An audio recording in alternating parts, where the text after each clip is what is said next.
Hello everyone and welcome to another intimate conversation with me, Anna Sansom, and my special guest today, Jennie Verleg of Hands on Mindfulness. So we're very excited to have a chance to chat today and to share our conversation with you. We've discovered that we've both got a common interest in sensuality and sexuality as an important component of well-being, and that's what we're going to be talking about today. So I'll introduce you, Jennie. Thank you so much for joining me. Thank you. It's lovely to have this. Wonderful. So I was just complimenting Jennie before we started on all the books behind her as well, which is, I was like, oh, I can't see. And exciting. My age. Oh, cassette tapes. Yeah. Brilliant.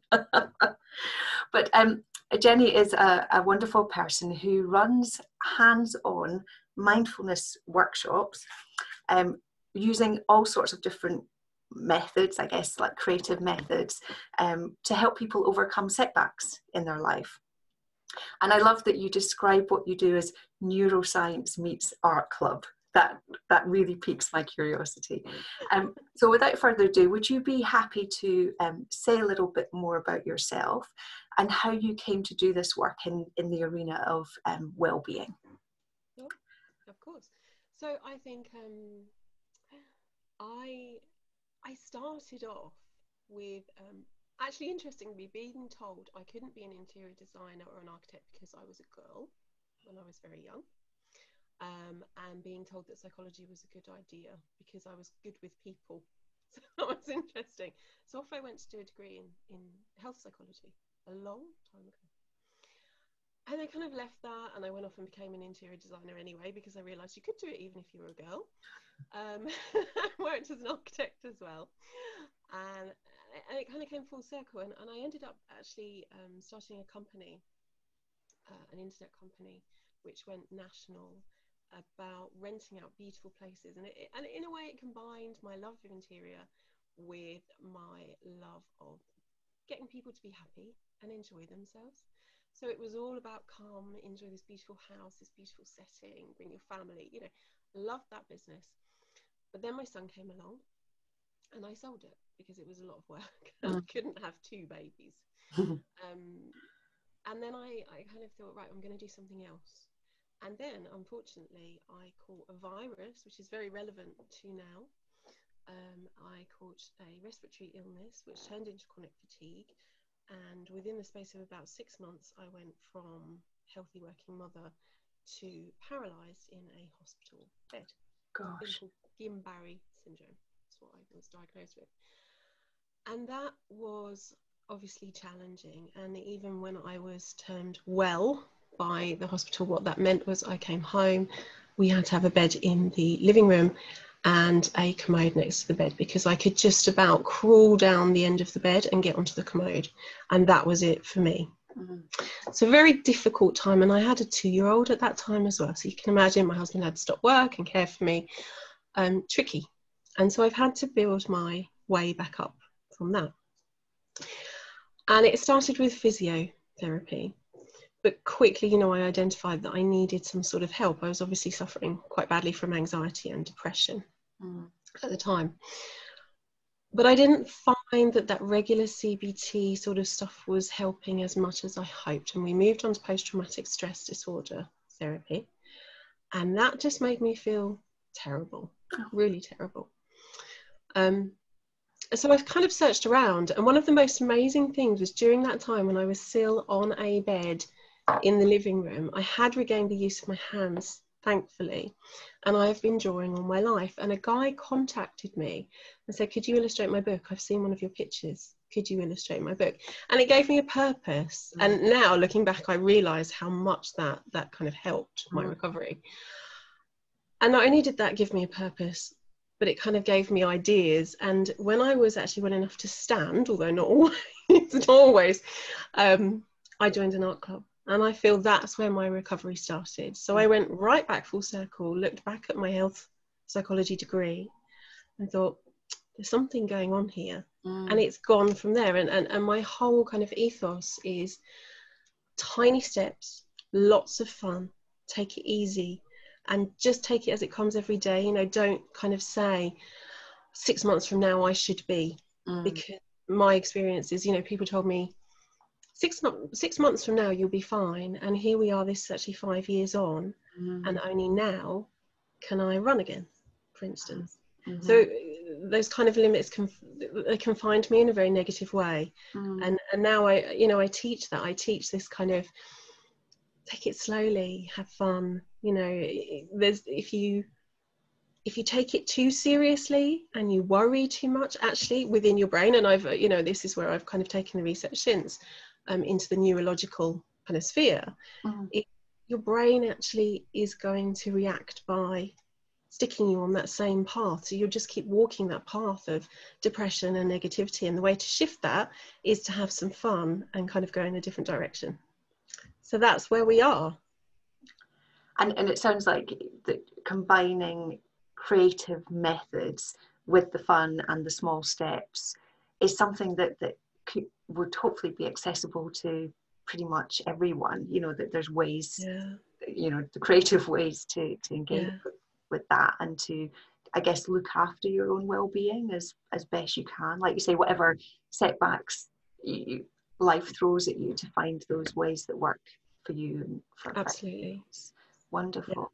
And so when we spoke previously, and I'll just say that Jennie and I met through a Facebook group, which was a lovely synchronistic meeting. So I'm very thrilled about that.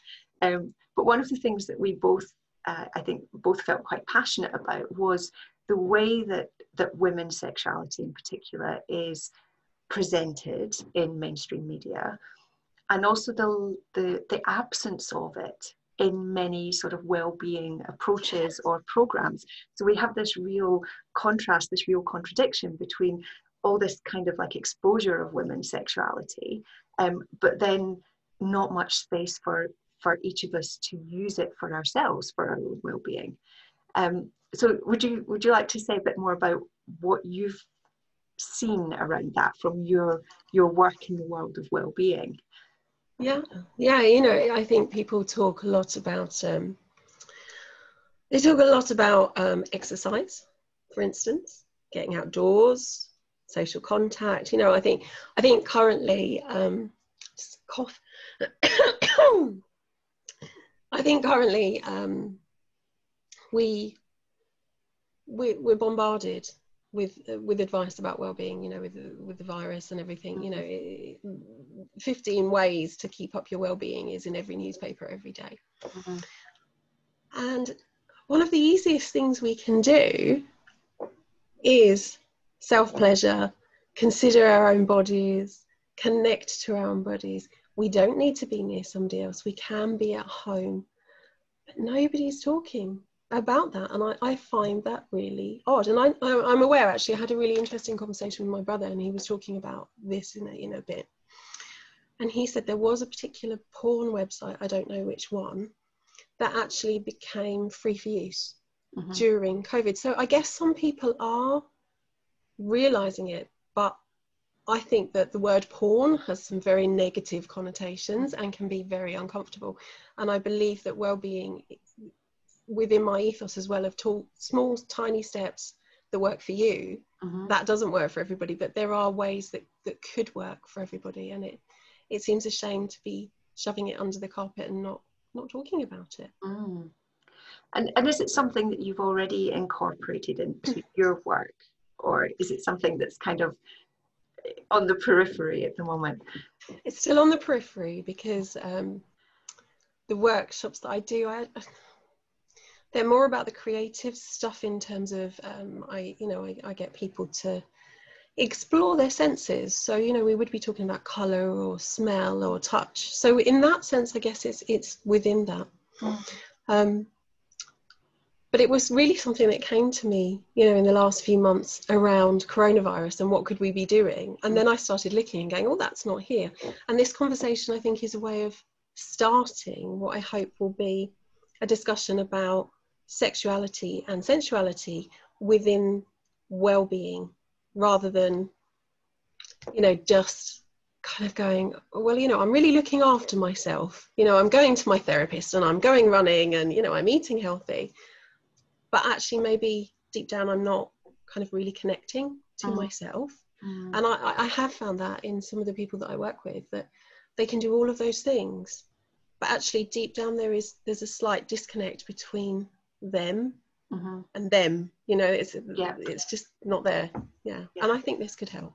Yeah, absolutely. And I love that we're talking about sensuality as well as sexuality, because sexuality might not be a place that people want to go to, but living as a physical being in a body, being able to kind of, as you said, to get pleasure from our sensual interaction with the world or with ourselves or with other people if we choose, it does feel like a fundamental part of well-being. And I know that you know, I've got friends who live alone, are really feeling the lack of touch at the moment with lockdowns and all that kind of thing.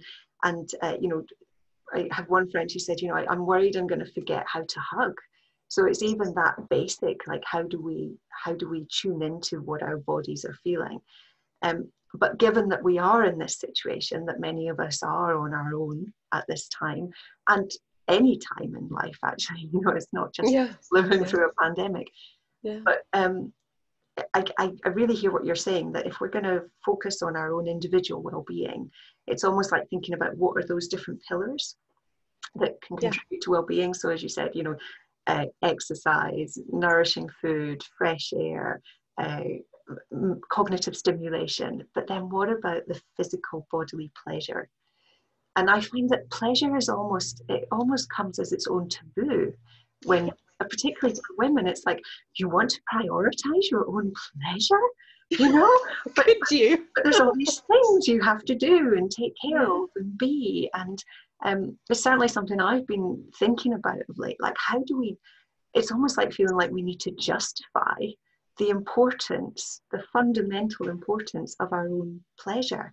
And even that word, you know, as I'm saying it, I'm feeling it's such a loaded word, and I'm thinking, is there another word I can use? Because, you know, sensuality or sensory experience, something like that. But I am talking about pleasure. I'm talking about enjoying your body in whatever way feels good for you, and enjoying exploring that aspect of yourself, and not putting it off to the side, not saying, well, it's over there in that box, and when I've done all the other things, I might take a look at it, or I might just leave it over there in the box for quite a while.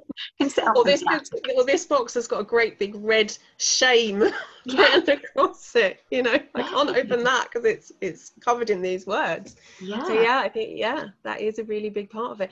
I run workshops. One of the workshops I run is dealing with guilt, and I meet a lot of women in particular, but that's not to exclude men, but women in particular who are parents quite often, and they have spent a lot of time putting themselves at the bottom of the pile.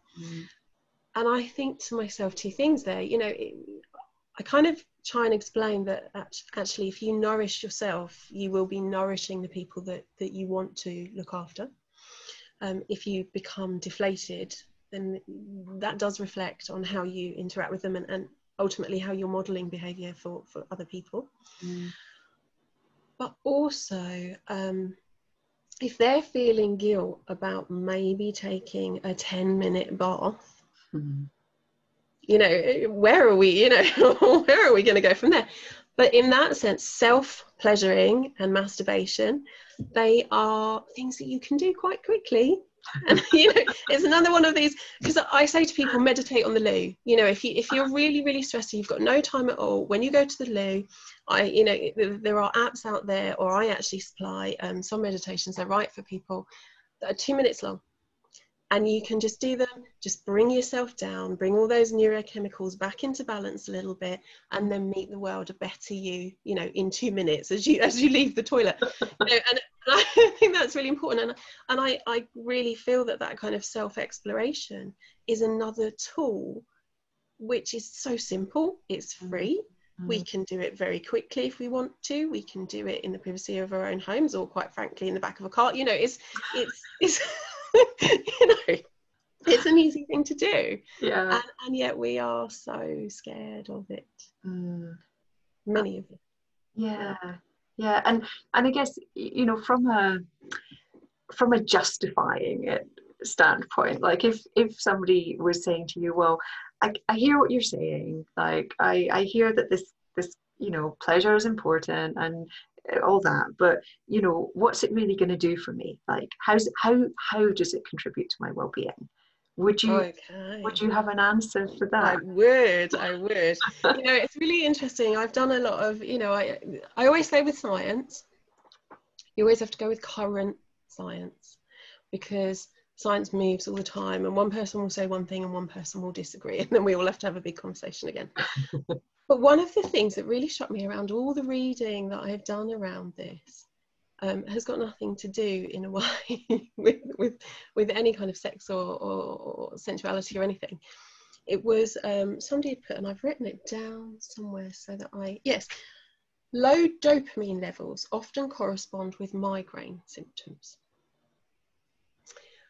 Dopamine is the kind of reward center neurotransmitter. You've probably heard of it, because most people kind of have got some idea. And a lot of the research that I've been looking at is when you are self-pleasure, sort of, you know, building up to an orgasm, whether you have one or not, dopamine is released. What's interesting is dopamine is also released when you exercise. It's also released when you are looking forward to something, you know, whether that be a cake or an art class, you know. It's the same mechanism. So I always say to people, you know, there's only so many neurotransmitters in a way to kind of go around, and you know, they work for a range of different things. So kind of going, well, it's okay to go to an art class, but it's not okay to self-pleasure, or it's not okay to, you know, that seems weird, because actually it's a very similar process within your body. And actually an orgasm can come with all sorts of lovely things like oxytocin, which is a real bonding chemical. So same, I think you probably know, you know, the same chemical that's involved in childbirth or breastfeeding. So it's that real kind of lovely, bondy, comfortable feeling.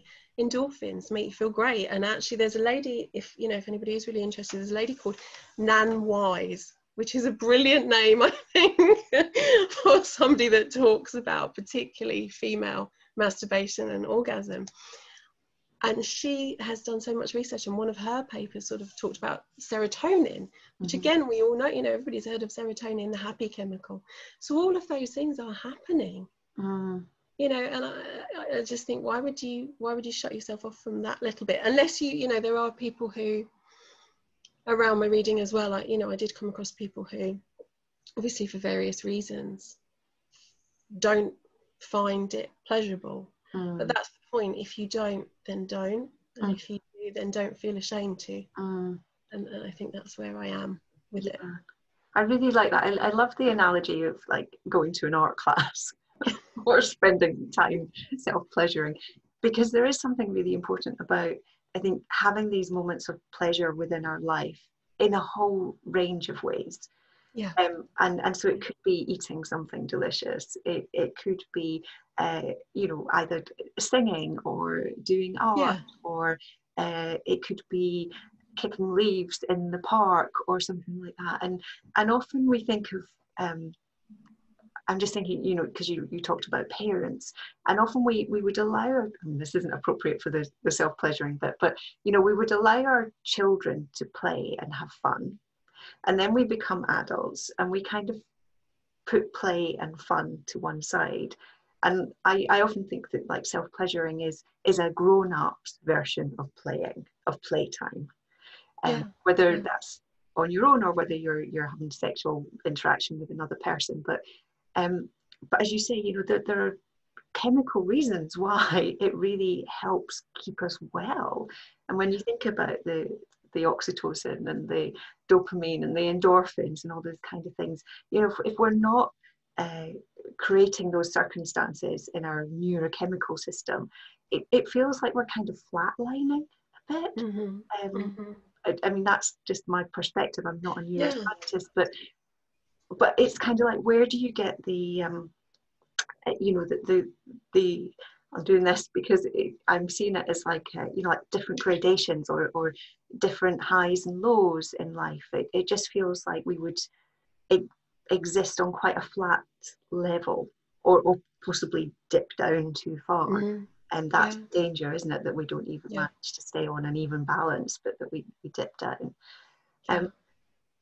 So I mean, what do we need? Do we need a well-being campaign that says touch yourself or something like that? Like what's the where do you think this is going? Do you know, I just think it's a bit like, you know, if it gets to that point where somebody who's had a bad day can think to themselves, you know, I can self-pleasure, I can go home and self-pleasure with no other thought than that.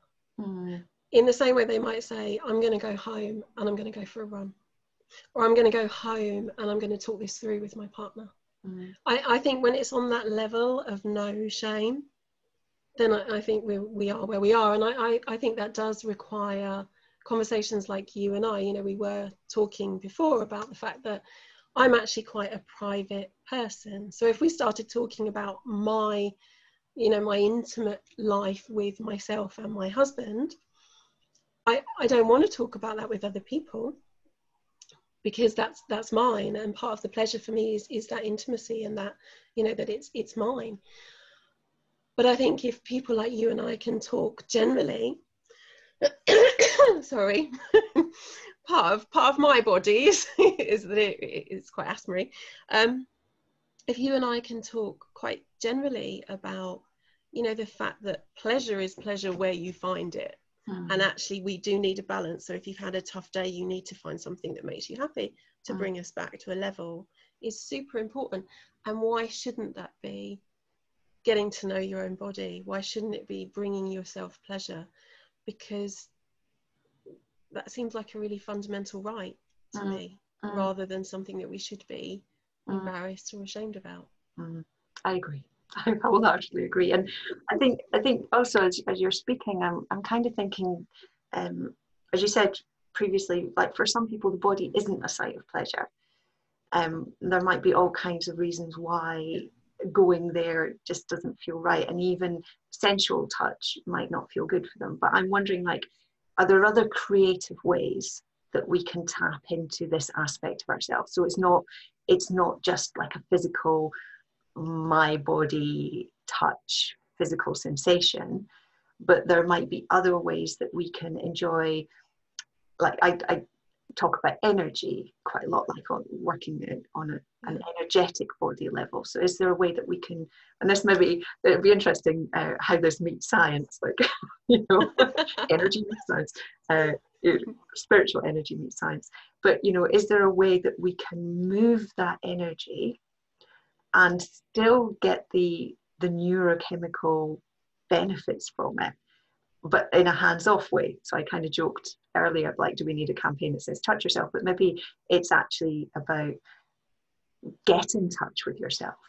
I think that's perfect. Yeah. Actually, I think that is perfect. Yeah, I think we have it there. I think that's great, because that's exactly what I mean, is get to know yourself. And, you know, yeah, you say, how can you do that? Certainly when I was really ill, I did some mindfulness with one of the therapists, and she wanted me to do a body scan. And I found that upsetting and claustrophobic at that point, because I wasn't connected with my body. I hated my body for what it had done to me. And then it was much more about sort of cerebral thinking.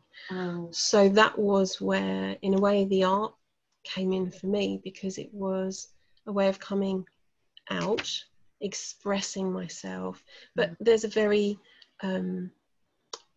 real body brain link there, because, you know, I'm using that pen, and for me, when I draw or when I paint, I lose myself, and actually the science would say that my brain goes into sort of an alpha wave state, which is a very sort of relaxed, calm, very open. We're very good at problem solving, for instance, in that state. And I find I work best, and actually I've spoken to a lot of people about this, that works best for me when I'm moving in some way. So for me, it was just movement of the pen, without really considering, but just that movement. So it doesn't have to be a particular site on your body, but certainly, for instance, you could get some herbs and you could feel them in your hands and you could smell them, you know, and that again is a sort of a sensory pleasure, which has got nothing to do with sex, but a lot to do with connecting your brain back to your body. So yeah, it's definitely get in touch with yourself. I love it. Super.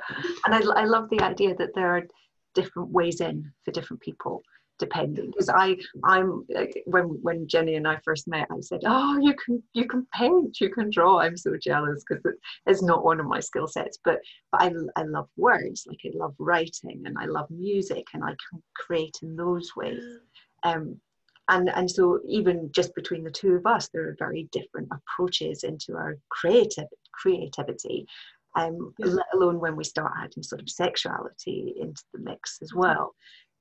So yeah, it feels like there's an opportunity there for people to kind of just be really curious about what does it for them in the whole range of well-being, in the same way that people would choose different forms of exercise. So some people would love to run, some people would love yoga, some people might not like any of it, but will go for a walk every now and then. You know, and we kind of accept that people have very differing preferences and tastes when it comes to these other aspects of our well-being. So what we like to eat, what we drink, how we move, the job we do, whether we like to meditate or whether we need to do something physical in our body, all those kind of things. So when it comes to our sensual sexual experiences as well, like one of the big things from my point of view is that we don't feel limited, that we don't look at what's around us and say, oh, well, I don't look like that, or I don't want to do that, that's not really me. But if those are my choices, I'll choose that one. You know, so for me, it's very much about like kind of forget about everything that you've been told you should be or how you should be. Get in touch with how your own sexual self wants to express itself. So finding those ways of self-expression, but I think you have to explore it before you can express it. There's kind of like it's probably not a linear thing, it's probably a cycle, but yes, I love that there can be different ways, and also bringing it back to you know, like you said at the start, it can be those small steps, it can be the small things, it doesn't have to be a full-blown anything, it can just be one small step at a time. You know, if you can that day, if all you can do is look out the window and go, gosh, what a beautiful day, then that's great, you did it, you know. That's enough. And then maybe tomorrow you'll do two things. And this all feels so relevant at the moment as well. I mean, you started off by telling us your own physical health, I mean, not just physical, but your own health journey with the virus, and of course now we're hearing about people who have long haul COVID, you know, who are feeling the effects of the coronavirus months after they've had the virus. And so I guess, you know, the more tools that we have in our toolkit for ways to support our well-being, the better, really. That was a bit of a thump to my desk. Well, you've made a point there. Oh, well, thank you so much for sharing that. And is there anything else that you wanted to say, or that feels like it needs to be added into the conversation at this time? Because I feel like this is going to be an ongoing conversation. I think so, yes. I think probably watch this space. I think we've got more to say on this, and we've got a lot to do. So I'm quite excited. Fantastic. And if people would like to get in touch with you or find out more about you and your work, your hands-on mindfulness workshops, what's a good way for them to find you? I think right now the best place is LinkedIn. And that's under my name. So that's Jennie, Jennie, and my name, Verleg, which we talked about, which is Verleg. And you will find me on LinkedIn. Lovely. And if it's okay with you, I'll pop a link underneath the video as well, so people can just click straight through and find you there. And of course, LinkedIn is a lovely place to to make connections and have ongoing conversations as well. So yeah, fantastic.